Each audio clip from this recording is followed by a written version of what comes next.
دا چې په دوحې کې اوس مهال خبرې اترې پر دې راټولې تر څو پر اجنډا باندې بحث او خبرې اترې ترسره شي تر څو د هغه له مخې د افغانانو ترمنځ مخامخ خبرې هم پیل شي او بالاخره په افغانستان کې د څو لسیزو جګړو ته د پای ټکی کیښودلی شي. خو اوس مهال که چیرته دغه پرمختګ په دغه بهیر کې لیدلی کیږي رښتیا هم دلته په ارادو باندې د دواړو خواو لا هم شک څرګندېدلی شي یا دا چې نه دواړه خواوې په اصل کې غواړي چې په افغانستان کې د سوله راشي او دلته د یو باثباته نظام وي او تر ډیره چې حکومت یادونه کوي په مخامخ خبرو کې او د اجنډا پر ترتیب کې به هم د دوی ټینګار پر دې وي چې په لومړي سر کې په اوربند باندې خبرې اترې ترسره کړي. آیا طالبان به اوربند ته په لومړي سر کې غاړه کیږدي یا دا چې نه طالبان هم ممکن نور لومړیتوبونه ولري؟ غواړم په دې اړوندو مسایلو خپل بحث ته دوام ورکړم له ښاغلي هدایت الله پکتین د سیاسي چارو شنونکي او د پوهنتون استاد سره چې همدا شیبه له موږ سره په ژوندۍ بڼه وصل دی. پکتین صاحب سلام او وخت مو په خیر، ستړي مه شئ. سلامونه نیک هیلې تاسو ته درنو لیدونکو او اورېدونکو ته وړاندې کوم. مننه کور مو ودان چې زموږ بلنه مو منله. ښاغلی پکتین غواړم چې د سولې پر روانو خبرو او په لومړي سر کې د دې په تړاو چې نن ورځ په اجنډا باندې بحث او خبرې اترې ترسره کیږي او د حکومت سره کرښه هم په لومړي سر کې اوربند بللی کیږي، آیا طالبانو له خوا څخه به هم لومړیتوبونه نور څه وي یا دا چې نه په اوربند به سلا کیږي؟ د سولې خبرو له پیلېدو څخه که موږ تاسو ګورو حکومت همدغه له اول څخه دغه ټینګار دی چې باید اوربند وشي چې هغه بیلو بیلو پړاوونو کې یعنی دوی مخکې له دې چې زندانیان خوشي کړي طالبانو دغه شرط وړاندې کړی و چې باید له موږ سره اوربند وکړي. همدغسې بیا کله چې د سولې خبرو د پرانستېدل یعنی مخکې له دې چې دغه پروسه پرانستل شي دوی بیا هم دغه ټینګار کوي چې باید موږ سره خبرې اترې پیل شي. خو طالبان د اوربند څخه وړاندې نور لومړیتوبونه لري او یو بل چې دا په افغان حکومت بې باوره شوي دي او د افغانستان حکومت دریځ د دې ښکارندویي کوي چې طالبان ته اوربند لومړیتوب نه لري او هغه لومړی اوربند ته غاړه کېنږدي. فکر کوم د دې څخه وړاندې چې اوربند ته لاړ شي ځینې نور غوښتنې هغوی لري چې دغلته د هغه د جګړې د له منځه وړلو ټول عوامل باید له منځه ولاړ شي. نو د طالبانو لپاره ټینګار به په هغو څیزونو وي چې هغه د جګړې لامل شوي دي چې په افغانستان کې هغه ټینګار کوي د روان نظام چې د امریکا په لاس کې نیول شوی دی باید په دې اړه بحث وشي. نو که چیرې دواړو خواو له لورې دغه د ډاډ فضا رامنځته شوه ممکن اوربند ته یا اورکم ته لار هواره شي. بله، خو څه فکر کوي اوس مهال که چیرته په ارادو باندې شک څرګندېده یا هم طالب لوري افغان حکومت طالب لوری پر دې تورنه و چې دوی د بهانو په لټه کې دي او نن ورځ که چیرته په اجنډا باندې دوی توافق ته رسیږي په بخښنې سره پر اجنډا باندې بحث ته رسیږي نو دا هم یو پرمختګ یادونه کیږي. آیا دلته لا هم په ارادو باندې شک څرګندېدلی شي؟ بالکل موږ که یو افغان حکومت اړخ وپلټو خصوصا د ولسمشر غني دریځ چې وګورو د سولې په طرف نه ده او د هغه ژمنتیا که وګورو د سولې په تړاو ډېر ژمن نه ښکاري. نه تنها د سولې په برخه کې بلکې هغه کوم فکتورونه کوم لامل چې د سولې سره تړلي دي هغه کې هم وخت ناوخت خنډونه پېښوي. موږ تاسو که وګورو د زندانیانو خوشي کېدل تر څو چې بهرنۍ طرفه فشار نه و د خپل ټول توان سره هڅه وکړله تر څو دا وځنډوي او بیا د عبدالله سره ستونزې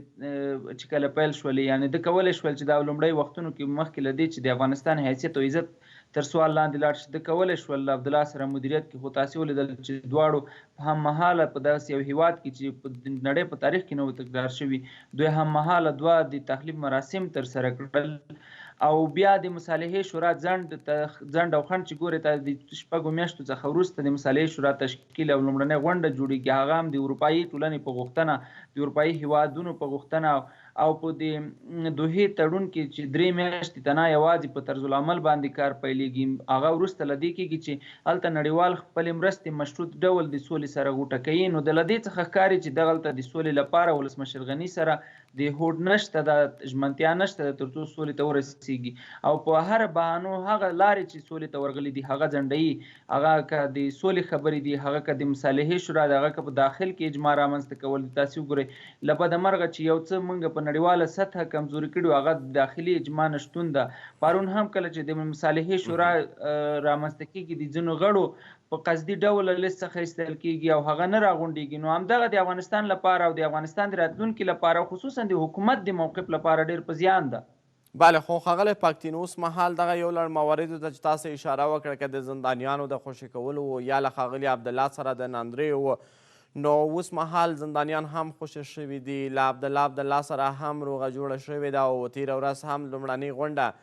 د مصالحې د عالي شورا ترسره کیږي. یعنی باوجود د دې چې دغه کارونه هم شوي دي ولو که لوړې او ژورې هم پکې وي، نو بیا هم په حکومت باید د شک په سترګه وکتل شي او نیوکه پرې وشي چې حکومت نه غواړي دغه کارونه ترسره کړي. ګورئ، موږ تاسو باید هغه دریځونه وارزوو چې د کوم لوري دریځونه قوي او د کوم لوري دریځونه پر ځای او د کوم لوري توانېدلی ده چې په خپل دریځ باندې ودرېږي، خپل دریځونه عملي کړي. تر اوسه طالبانو چې څه غوښتلي وو، یعنې د لومړۍ ورځې څخه په کوم دریځ چې ولاړ وو همغه باندې که هغه د زندانیانو خوشي کېدلو په برخه کې وو، که هغه د دوحې تړون په برخه کې وو، هغه که د طرزالعمل په برخه کې وو، هر یو باندې هغوی وکولی شول عملي کړل. خو برعکس که مقابل لوري موږ تاسو ګورو هر وخت هغه تو سرې کرښې هم بدلون پکې راغللو، هغه غوښتنې چې دوی د هغه څیزونو لپاره 14,000 یا زرګونه افغانان قرباني کړل هغوی باندې هم وختل. نو له دې څخه ښکاري چې دلته یو ډله شته دی او ځینې خلک شته دي چې د خپل قدرت د غځولو لپاره هر کار تیار دي. او د نبیل د څرګندونو په تړاو چې ولسمشر غني له عمران خان سره هغه د موقت حکومت طرحه شریکه کړې ده تر څو هغه د خپل ادارې هغه پې واخلي، موافقه پې واخلي چې په هغه کې ده وړاندیز کړی چې باید دی د هغه مشري پر غاړه ولري. نبیل هغه څوک دی چې د افغانستان په استخباراتو کې پاتې شوی دی، نو د هغه وینا بې بنسټه نشي کېدلی که موږ تاسو ګورو. نو له دې څخه ښکاري چې دلته ولسمشر غني د واک ډېر وږی ده او د واک د غځولو لپاره ډېرې هلې ځلې کوي او په دې لټه کې ده چې له هر لوري چې کېږي تر څو د واک وغځول شي، که هغه سوله راځي که نه راځي. بله، خو ښاغلی پاکتین اوس مهال که چېرته رښتیا هم دلته د واک هڅه وي نو ممکن که دلته یو طالبان له افغان حکومت سره یو ځای کېږي، راتلونکی نظام جوړیږي، نو طبعا هر څوک د دې حق به ولري چې ځان نومان کړي چې هر چا د ولس رایه ترلاسه کړله هغه به په ولسونو باندې حکمراوي کوي. خو څه فکر کوي اوس مهال که چیرته طالبان په خپلو دریځونو باندې ولاړ دا څومره پر ځای مسئله ده؟ که افغان حکومت هم دغه کار ترسره کړی وی نو آیا نن ورځ به موږ تاسو د دې شاهدان وو چې په اجنډا باندې د بحث وشي تر څو د افغانستان روانې معضلې لپاره حل لاره پیدا شي، دا چې نه، ځکه چې دلته باید له یو لړ مسایلو څخه افغان حکومت تیر شي یو که هم طالبان تیر شي چې دغه کار شوی دی.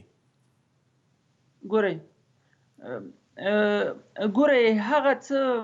څخه تېرېدل بالکل دواړو لورو ته پکار دي چې افغان ولس کې سوله راولي، خو دا نه چې هغه څه لپاره موږ تاسو هلې ځلې وکړو چې د سولې هغه روانې هلې ځلې او چارې له خنډ او ځنډ سره مخ کوي، هغه ته موږ تاسو اشاره وکړو. ګوره د طالب غوښتنه هېڅکله هم تاسې د دوی ویناوې وګورئ یا هغه خلک چې د تېر حکومت په مشرتابه کې وو، د تېر حکومت غړیتوب یې درلودو، هغه هلته لاړ دي، هغوی طالبانو سره مستقیم خبرې کړي دي، هغه هېڅکله هم په دې باندې ټینګار نه دی کړی چې زه د واک او ځواک غوښتنه کوم. هغه د یو سلسله اصولو وړاندوینه کړې ده چې موږ باید په دې اصولو باندې راتلونکی حکومت جوړ کړو، خو چې دغه اوسنی حکومت ولې له بعضې اصولو څخه تېښته کوي. بله، خو دغه اصول آیا د جګړې له لارې کېدلی شي په افغان حکومت تحمیل کړی شي یا دا چې نه د خبرو له لارې، ځکه چې طالبانو جګړې ته زور ورکړی دی؟ ګورئ همدې ته راځم. ګورئ که دلته چیرې اراده او هغه شتون درلودی، اراده ژمنتیا شتون درلودی د سولې لپاره، اوس به جګړه موږ تاسې ډېر کم سطح باندې ولو. یعنې همدغه طالب چې د جګړې له لورې دغه خلک چلنج نه کړي، لکه اوس چې دوی وایي دوی هېڅکله هم سولې ته دغه زړه نه ښه کوي، همدغه خلک دي چې د سولې مخالفت کوي، جګړې ته زمینه برابره کړې ده. یو د سولې د تړون څخه وروسته تاسې موږ په کلیو بانډو کې جنګونه شته دي، دا منو چې جنګ هلته دوام لري، خو په ښارونو کې زموږ ښاریان لږ څه ناڅه د بمونو څخه په امان شوي دي، نو دغه موږ له پامه نشو غورځوی. خو برعکس یو هغه خلک چې د حکومت ویاندویان همدغسې دوی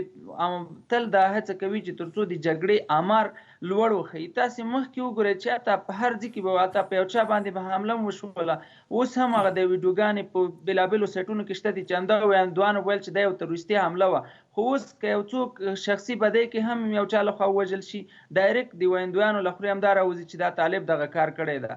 دغه خپله د سولې پروسه له منځه وړلې. بله، خو د حکومت ادعا له دې اړخ څخه دا کیدلی شي ښاغلی پاکتین چې وسلوال طالبان دي چې نورو ترهګرو ډلو ته یې زمینه د جګړې او فعالیت برابره کړې ده او همداراز دغه وژنې چې ترسره کیږي، نو که چیرته دلته یو باثباته نظام وي، امن او امنیت وي، نو هیڅکله به دغه راز کار نه ترسره کیږي. په سر کې د دغه ټولو ډلو طالبان بولي. ګورئ یو باثباته نظام ته یوازې موږ په جګړې پورې نشو راوستلی. باثباته نظام د فساد له منځه وړل. تاسې وګورئ نن سبا طالب زه خپله زه ته یو دانه تمانچه نشو ګرځولی چې د ځان د ساتنې لپاره 10 ځایه راڅخه اخیستل کېږي. خو دغه خلک څو راوستل کېږي؟ تر هغه ځایونو ته څوک وړل کېږي؟ یعنې دغلته د مافیا جګړه شتون لري. او بله چې دوی دا دلیل وایي چې طالب دې ته زمینه برابره کړې. طالب امنیت و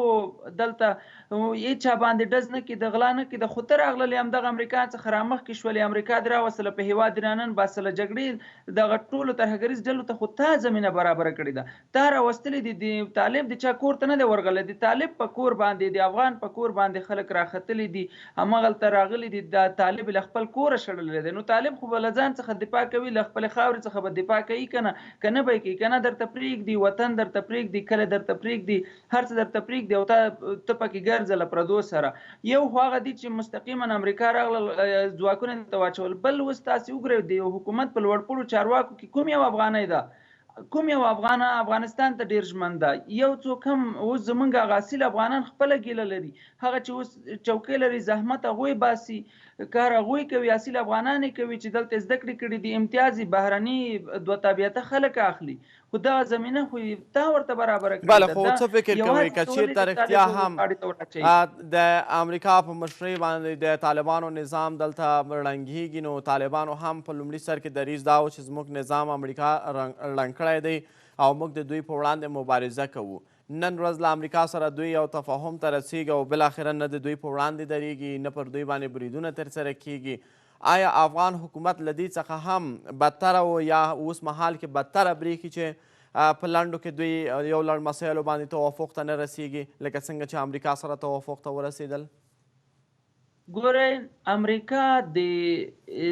صلاحیت د اختیار درلوده. امریکا 18 میاشتې همدې خلکو، همدې طالبان 18 میاشتې مذاکره ورسره وکړله. د 18 میاشت دغه اوس چې کوم تړون شوی دی، یو کال ځینې تېرېږي، د دې میاشتو نه مخکې د امریکا نه اډه په امنیت کې وه، نه کور په امنیت کې و، نه دلته کوم کارکوونکی په امنیت کې و. هغوی باندې حمله کېدې، خو امریکا ومنله چې ما اشتباه کړې وه، زه افغانستان ته راغلم، دغه دی اوس درنه وځم. خو د امریکا ځایناستي خو همدغه خلک دي که نه؟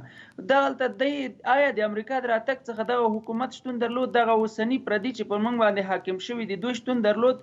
دغه ګیله باید له امریکا له طالب څخه دوی ونه کړي چې ما سره ولې خبرو ته نه کړي. دا ګیله باید دوی له امریکا څخه وکړي چې امریکا زه راغلم، زه دې په ورور په کور ور وخېجولم، همدغه سړی به ورنه مخکې و د طالب کور یې ورته ښودو چې هله طالب دا د طالب هغه د پردي کورونه پرې وخېجول، خلکو ته شپې ورغلل، پوسپیانو یې تلاشي کړل، خلکو عزت یې لوټ کړه، همدغه خلک نه ورنه مخکې. نن دغه ګیله له طالب نه کوي، له امریکا دې کوي چې ته د نورو متحدینو خپلو هغه در سره راغلي متحدینو لپاره له طالب څخه د امنیت غوښته تعهد اخلي. ولې زه دې ورته تنها پرېښودم؟ دا خلک خو نن طالب همدغسې طالب یې ربړولی دی. طالب خو نن هغه وایي چې وروره ما د امریکا څخه جګړه وګټله، ته د امریکا لاسپوڅې، تا له دې خاورې پسې اخلم. خو دا چې ته اوس نن د افغانستان نمایندګي کوي، هغه څوک چې د افغانانو په ژبه نه پوهېږي هغه به د افغانانو په درد څه پوه شي. نن تاسې روپي صاحب، موږ تاسو په دې ټولنه کې ژوند کوو، وګورئ یوازې له طالب څخه له جګړې څخه خلک رنج نه وړي، دغه بې عدالتۍ څخه. یو افغان په ډېرو ستونزو سره دلته تعلیم کوي، حاصل کوي غربت سره هغه ته پنځم بس نه پیدا کیږي خو له بهره بهرني په یا پښتو دري باندې نه غږیدی نشي هغه خلک لوړ ول امتیازونه اخلي دلته چوکۍ به حزبي کړي دي دلته چوکۍ یو بعضې خاصو کړۍ ته ورکړي دي دلته فساد عام کو دلته اخلاقي فساد رامنځته کو نو دغه خلک خو سبا که چیرې طالب کینی دغه خلک هم پر وړاندې جګیږي هغه چې نن بیا طلتي ورسره شوي دي هغوی خلکو نن یوازې سترګې طالب ته دي چې امکان دی ولري د دې خلکو څخه هغه ښه دي بله خو ښاغلی پښتین اوس مهال پوښتنه دا ده که د نړۍ شخړو ته هم وکتلی شي چې بېلابېلو هیوادونو کې موجودې وي دغه ټول پردي پایلې سره منسجم شوي دي چې جګړه د حل لاره نه ده بلکې یوازې د مذاکرې په میز باندې کیدلی شي ستونزو ته حل لاره ولټولی شي خو آیا طالب کې دغه ذهنیت په کومه کچه ارزیابي کولی شو که نن حکومت خپل استازی لیږي دوحې ته د طالبانو له استازي سره خبرې کوي تل ټینګار پر دې کړی دی چې جګړه د حل لاره نه ده نو راځئ چې د خبرو له لارې ورته یوه حل لاره پیدا کړو نو طالب که چېرته اوس مهال له یوې خوا څخه خبرې مخته وړي له بلې خوا څخه جګړه په څه معنا بلل کېدلی شي ګورئ رؤفي صاحب که چیرې طالب د سولې ژمنتیا نه درلودی 18 میاشتې به امریکا سره به خبرې اترې نه کولې که د سولې ژمنتیا نه درلودو چې نن دوی باندې انتقادونه هم کېږي چې ولې امریکا سره کېناستل دوی به امریکا سره تړون نه امضا کوو که سولې ته یعنې دوی په جګړې باندې باور درلودی خو دغلته یو څوک ده چې قصدا غواړي چې د افغانستان جګړه وغځوي په جګړې کې دغه خلکو ګټه ده ما بار بار ویلي دي چې بیا تکراروم چې په جګړې سولې خبرو کې هغه څوک بری راوړی شي چې هغه د خپل ولس له درده خبري دا نه چې ته پردي راوله چې هغه زما له خاورې خبر نه وي همدغه د سولې په مذاکره کوونکي ټیم کې دغسې خلک شته چې ته اوس د طالب د هغه لوړپوړو چارواکو هغې له کرکټر څخه نه دي خبر چې دا څه کاره و بله خو آیا طالبان خبر دي له دغه درد څخه چې ولس په تېرو 2 لسیزو کې څه تېر کړل ګورئ د طالب کوم استازی چې په قطر کې شتون لري د اکثریت یا ګونتانامو زندان تیر کړی دی یا د بګرام زندان کې وو یا د پاکستان په زندانونو کې پروت وو دوی خپل یا ورور له لاسه ورکړی دی یا پلار له لاسه ورکړی دی یا د کورنۍ غړي له لاسه ورکړی دی یا خپل زندانونه تیر کړي د دې خاورې سره بلد دي نه پردي دي نه د بل ځای راغلي خلک دي د همدې خاورې کې رالوی شوي دي د دې خلکو فرهنګ سره برابر دي د جغرافیې سره برابر دي تاسې د مثال هغه اسلامي نظام هغه د اسلامي نظام ناری وهي دی ورته د غربي نظام ناری وهي یعنې اوس مهال حل لاره خو دا نشي کېدلی چې یو څره د حکومت طالب ته ور ورکړلی شي چې رښتیا هم ته د حکومت په راس کې د وزارتونو په راس کې څوک راولي خو را دې شي طالب په لنډو کې دغه مذاکراتو ته د پای ټکی کښېږدي په نظام کې د داخل شي وروسته تر هغې چې په کومه سطحه باندې و څومره یې صلاحیت درلوده هماغسې بدلونونه دې راولي اما دا خو امکان نه لري چې اوس مهال د حکومت طالب ته ورکړلی شي چې رښتیا هم طالبه ته څه غواړي چې دغه کار ترسره کړو دلته نړیواله ټولنه ده دلته یو لاسته راوړنې شتون لري چې په بېلابېلو برخو کې شته دي د هغو په حفظ باندې کار باید وشي لا باید تقویه کړلی شي خو څه فکر کوئ ګورئ سوله موږ باید په دې معنا تعبیر نه کړو چې دغلته بیرته د طالب راتګ یا د طالب حکومت جوړېدل دا یو تېروتنه ده که موږ سوله دغسې تعبیروو طالب سره سوله کول باید دغلته بدلونونه راشي طالب ګورئ 18 کاله جنګ وکړه امریکا ورته تسلیم شول امریکا هغه څه چې دوی په 18 کاله وړاندې کوم دریځ و هماغه ته امریکا زیره شوله چې باید زه تا سره خبرې وکړم خو د اشرف غني یا د حکومت غوښتنه دا ده چې ته ماته تسلیم شي هغه ډله چې یو لوی قدرت یې مات کړی وي هغه ته تسلیمي دا نه نړیوال کیسونه که موږ تاسو مطالعه دا امکان نه لري درته تسلیم خو ګلبدین حکمتیار هم شو نن د څه حالت پرې رانښلولی ده نن چا څوک د ښکنځلماران ورته پیدا کړي دي چا باندې ښکنځي چا څه ورته وایي چاته څه وایي چاته څه وایي خو دا خو نه دی طالب خو هغه تېروتنه نه تکراروي بیا کاش کې ته د ګلبدین حکمتیار سره کامیاب شوی وای په هغه موافقتنامه دې ښه عملي کړې وه نن به طالب هم زړه ښه کوو نن حکمتیار خپله نارې وهي چې مه راځئ زه ما سره چې کومې کړې ژمنې دي هغه نه دي عملي شوي تر ننه زندانیان بله خو د ښاغلي حکمتیار یادونه که کوئ دوی هم په خپلو خبرو کې ویلي وو که چېرته موږ راځو دلته نظام سره یو تفاهم ته رسېږو نو 50 سلنه د جګړې شدت به راکم شي آیا 1 سلنه د جګړې شدت راکم شو چې ښاغلی حکمتیار که له حکومت څخه ګیله لري یا هم نیوکې پرې لري ښاغلي حکمتیار څه وکړل ګورئ که چیرې حکمتیار یو هغه دا و چې په هغه وخت کې حکمتیار د جنگ په ډګرونو کې دومره بریالی نه و کوم وخت چې د سوله وکړه. لکه چیرې حکمتیار د هغه وخت کې د طالب په اندازې توان لره هیڅکله هم سوله نه کوله. خو موږ دپاره یو ښه الګو کیدای شو چې حکمتیار راغلی وای نن خوشحال وای په افغانستان کې او ده واقعا خپله د سولې هڅې پیل کړې وای، دی خپله په دې باندې بریالی شوی چې د سولې لپاره را دانګلي وای. خو نن حکمتیار خپله دا وایي چې ما تېروتنه کړې چې زه یو ځای شوی یم او دی اوس بار بار دی پښیمان دی چې باید زه له دې پر ځای چې طالب سره یو ځای شوی یم ډېر عزت به مې هم و، خوندي به هم د همدې خلکو لخوا به قدر راکول کېدو. او بل خبره دا ده چې طالب سره اوس د افغانستان لوی جګړې ماشین له طالب سره ده. نن د همدې کابل ښار کې تاسو که ولسوالۍ ته لاړ شئ طالب هلته عشر اخلي، حتی د کابل منځ له هم د لوی شرکتونو څخه دوی مالیه اخلي. نو دا خو نه ده طالب چې دا طالب د افغانستان هغه پخوانی 2000 لومړي کال نه ده چې تا ته راشي درته تسلیم شي چې هر صاحب مهربان هر څه دی تا وي. بله خو ښاغلی پکتین ولس مالیه ورکوي تر څو حکومت هغه ته په دغه مالیې باندې لارې کوڅې ورغوي، سړکونه ورغوي او عامه تاسیسات پرې جوړ کړي. اما طالب چې دغه مالیه اخیستې ده په څه یې لګولې ده پرته له جګړې څخه؟ ګورئ د هغوی په اصطلاح چې په افغانستان اشغال شوی دی او افغانستان هغه د لومړنی موږ ویل هغه د افغانستان د ازادۍ لپاره کار کوو، هغه نه وروسته به بیا په همدې پروژو باندې کار کوو او ځینو ځایونو کې مکتبونه هم جوړ کړي دي، ځینو ځایونو کې سړکونه هم جوړ کړي دي. خپله زموږ ولسوالۍ دوه سیمې چې یو سیمه د حکومت په لاس کې ده بله د طالب په لاس کې ده. هغه پروژه چې د حکومت له لورې پلی شوی ده، سړک جوړ شوی ده، هغه تخریب شوی ده. تاسو کولی شئ ستاسو هغه همکاران هغه څخه بیا یو راپور هم جوړ کړي او هغه لارې هغه سړک چې د طالبانو د سیمې لاندې ده او د طالبانو نظارت لاندې جوړ شوی دی هغه کوالټي هم ښه ده، تر اوسه یو ذره هم نه دی خراب شوی. نو دغسې هغه شته دي. ما هغه مثال چې تاسو درکړ چې طالب دې څخه اخلي، یعنې د طالب هغه قوت مې درته وښوده چې طالب په دومره اندازه کې ده، نو څنګه یو دغسې ضعیف حکومت ته تسلیم شي چې هغه د قلی محمود خان څخه دوی خوا واک نه لري، دوی خوا په هغه سرایونو څخه دوی مالیه نشي راټولولی. ما په هغه برخه کې درکړ. یعنې نن چې دغه موږ تاسې سره خبرې کوو دا د همدغه حکومت د هڅو یوه پایله ده چې د بیان ازادي ده. نن تاسې هم په زغرده خپل غږ پورته کولی شي، هر افغان وګړی یې پورته کولی شي. آیا دغه د بیان ازادي طالب راوړې ده چې نن ورځ تاسې له مخې غږیږي یا دا چې نه شته حکومت یا تیر حکومت؟ ګورئ یو د ژوند حق ده، بل د بیان ازادي حق ده. نن چې زه غږیږم کیدای شي دغه درد دې ته واداره کړی وم چې وغږیږم،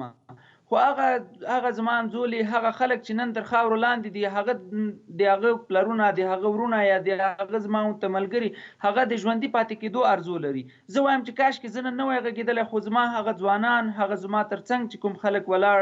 وو او هغه ځوانان وو هغه که سپین ږیري وو د هغوی یتیمان چې نن ګورم باید کاشکې هغه ژوندي پاتې شي. بله خو دغه برات موږ تاسو طالب ته نشو ورکولی، دا خو افغان حکومت نه دی وژلي، د جګړې ډګر دی، ممکن دلته قرباني رامنځته شي. تاسو سبا ته ګوره که چیرې تاسو ته سبا ته غږېده نو زه به ډاډه یم چې تاسې به ژوند انتخاب کوئ. خو که څوک ژوندی وي هم به ازادي وغواړي، که څوک ژوندی وي هم به حق وغواړي. او بیان ازادي دې حکومت باره کې زه درته وایم بیان ازادي نن همدا زه چې غږېږم زما که ځم چیرې وظیفې ته اپلای کوم راته ستونزې جوړوي، که شخصي سکتور کې چیرې وظیفې ته اپلای کوم ستونزې راته جوړوي، پوهنتونونو کې که دندې ترسره کوم تاسې لاړ شئ پوهنتونونو څخه پوښتنه وکړئ مشکل جوړوي ولې دا د حکومت ضد تبلیغ کوي. زه د هغه څه وایم چې رښتیا دي، همدغسې هغه وحید مژده هغه بل څه نه ویل، همدغه د بیان ازادي حق څخه استفاده کوله. چا مړ که ولې مړ که له کومه څه شو، همدغسې زموږ نور خلک چې د دې دردمن ولس لپاره غږ پورته کوو. خو بیان ازادي خو چې زه خپل ولس غږ پورته کوم، نن ته لاړ شه ته زما هغه خلکو نه ته سبا لاړ شه دا زما ملګری دی، هغه حتی چې موږ هغه حکومت کې چې ملګري دی هغه سره عکس نه شو اخیستی چې سبا هغه له د حکومت څخه باسي. نو بیان ازادي خو دا نه ده، دا موږ هم د نن چې دلته غږیږو هم د سر سره مخ وو خو دغسې دا نشوله چې دا بیان ازادي موږ دومره په اسانه کړې ده. نن د طالب په سیمه کې موږ لاړو، د طالب په سیمه کې هلته وغږېدو، همدغه خبره مو وکړه. طالب نه هغه 2000 لومړي کال طالب نه ده، هغه د 2096 کال طالب نه ده، طالب بدل شوی ده. طالب اوس طالب د سیمو کې تاسې ګورئ که نه چې خلک غږ پورته کوي. نو دا هونه ده چې یوازې باید زه په حکومت کې وم، موږ اصلي موږ دغه مسیر غلط کړی ده. یوازې غني او ډله په دې باندې ټینګار کوي چې که چیرې بیان ازادي شتون و، که چیرې زه په حکومت کې وم، هم بیان ازادي حفظ ده، هم نظام حفظ ده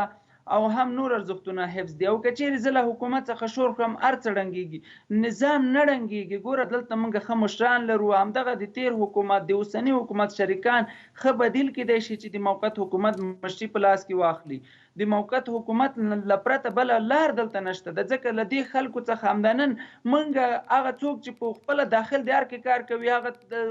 د فساد ویډیوګانې موږ ته رالیږي چې موږ غږ نشو پورته کولی، تاسې پورته کوئ. خپل هغه ورنه په تنګ راغلي دي. دا نه چې 4-5 غله لوچکان راټول شي د افغانستان نمایندګي وکړي، دا کیدای نه شي. مننه، ډېره زیاته مننه کوم د مثبت بدلون په هیله ښاغلی پاکتین کور مودن.